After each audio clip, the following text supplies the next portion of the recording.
All right, good morning. Thank you for joining us today at Lake Oroville. I'm Margaret Moore. I'm the Deputy Director of Communications at the Department of Water Resources.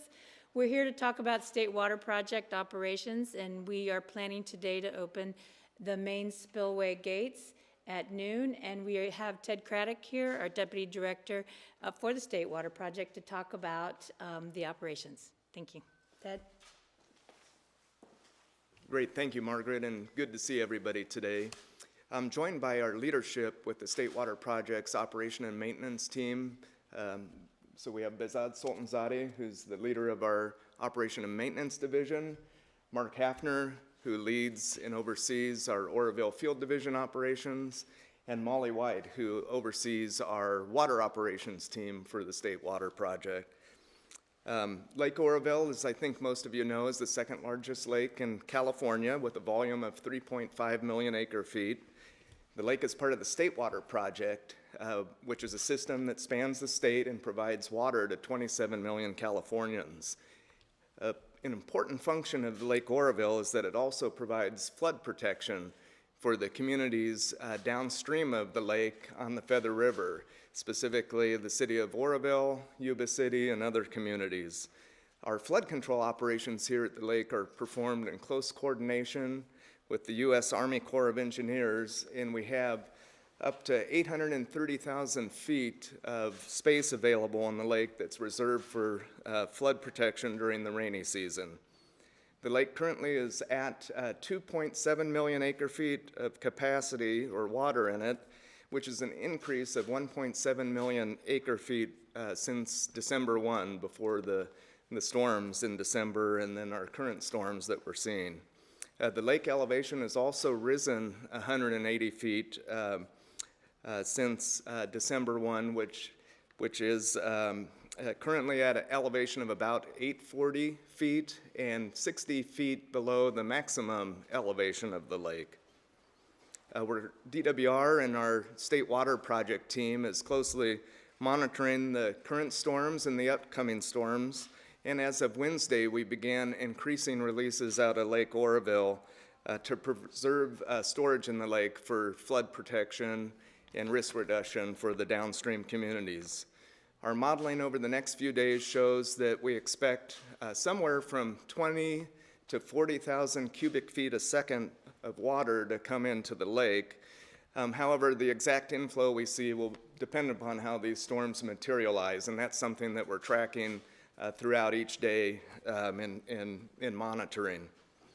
Starting today at noon, we will start making releases out of the main spillway here at Lake Oroville. That's the gated spillway. This is the second time the new spillway has been used. The first time was in April of 2019.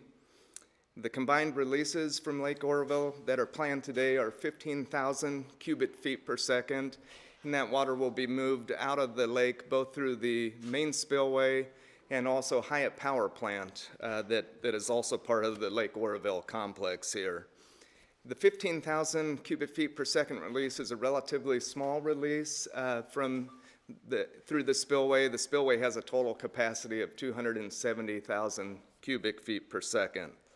As we look further into the upcoming storms, it's possible that we'll be making adjustments to our releases as we monitor the runoff that comes into the lake. And then these adjustments will be done in close coordination with the United States Army Corps of Engineers and our downstream flood control partners and the agencies we work with downstream.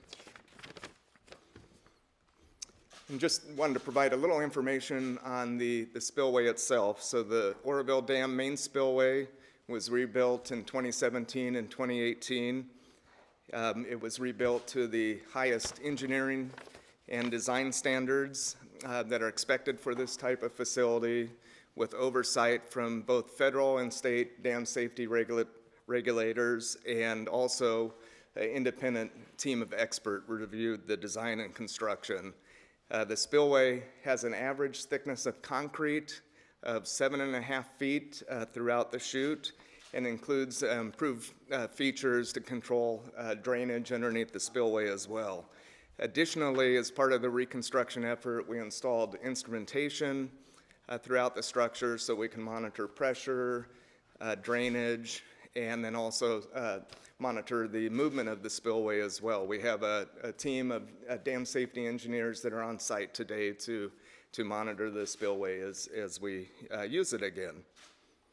I already mentioned that the spillway was last used in April of 2019. The flow at that time was 25,000 cubic feet per second.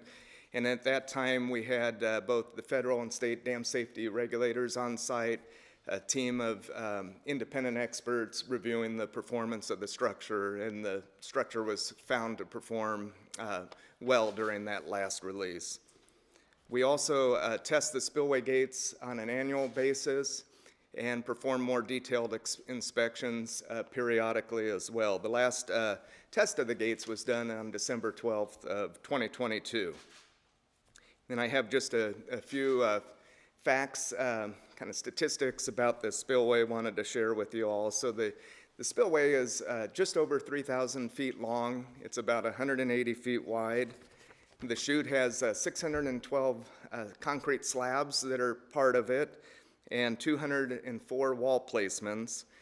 When we rebuilt the spillway, it included over 500,000 cubic yards of concrete and 13 million pounds of reinforcing steel. So it's a very robust structure. And so that concludes the remarks we wanted to share, and we'll open it up for any questions. Well, just if someone just could talk about the significance of this event today. Yeah, thank you for the question.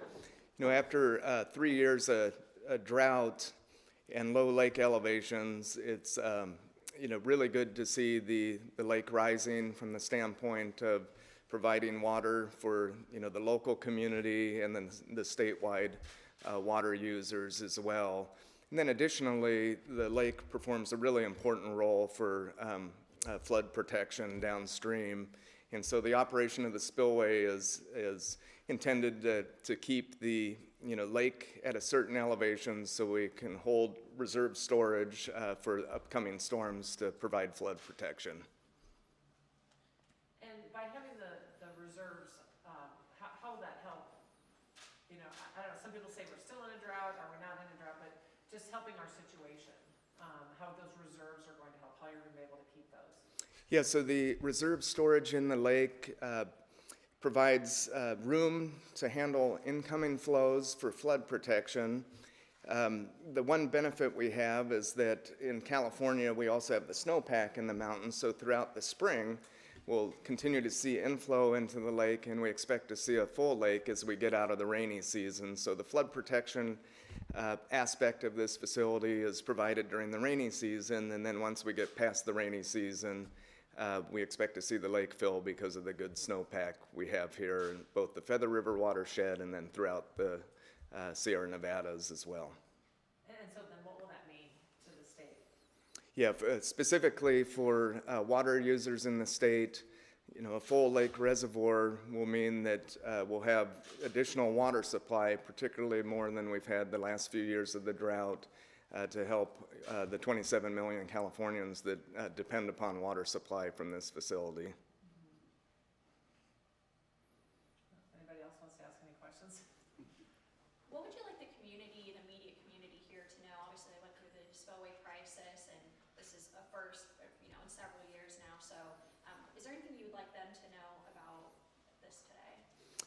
Yeah, I think what we'd like the community to know is that we are very focused on ensuring the safety of this facility. It provides important flood control and protection function for the downstream communities, downstream of the lake.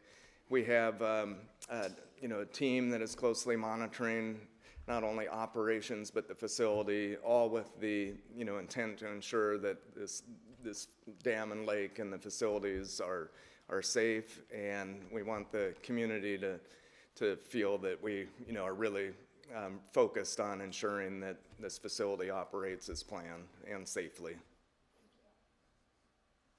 And then those who are downstream, they're probably not used to seeing the extra water that will be coming through. What would you like to say to those folks?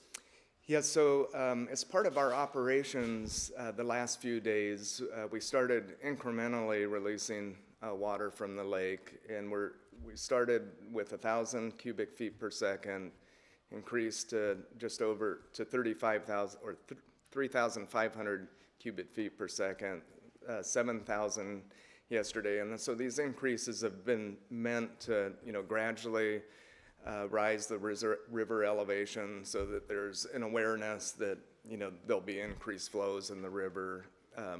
In terms overall that, this facility is designed to help temper inflows. So as I mentioned earlier, there's higher inflows planned coming or expected to come into the lake. This facility helps to reduce that amount of water that's going into the downstream river system. So it provides that benefit as well.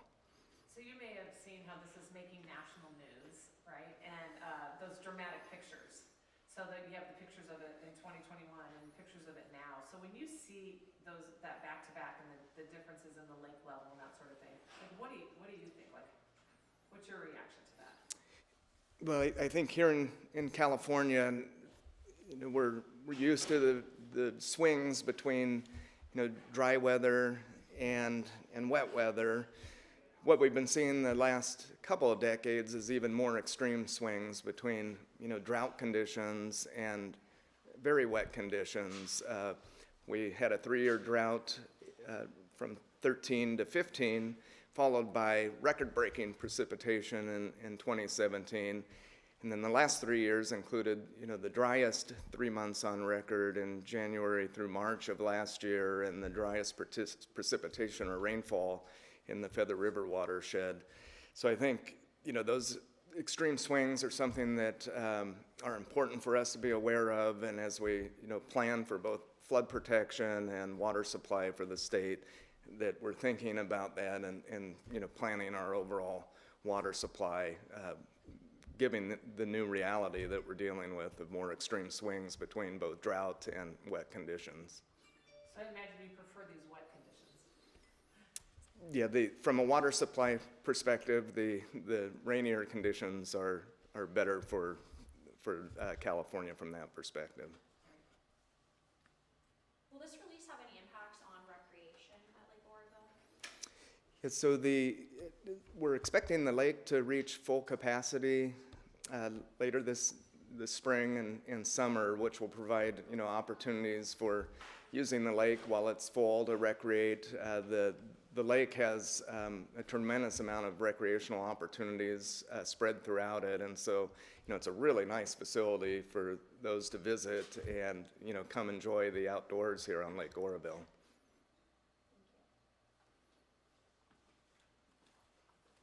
Great, thank you. Are there any other questions? Okay, at noon, the Spillway gates will open, and the media is invited to go and observe the release, and Raquel is here to help find a location if you need to. And we appreciate it, and thank you very much for joining us today.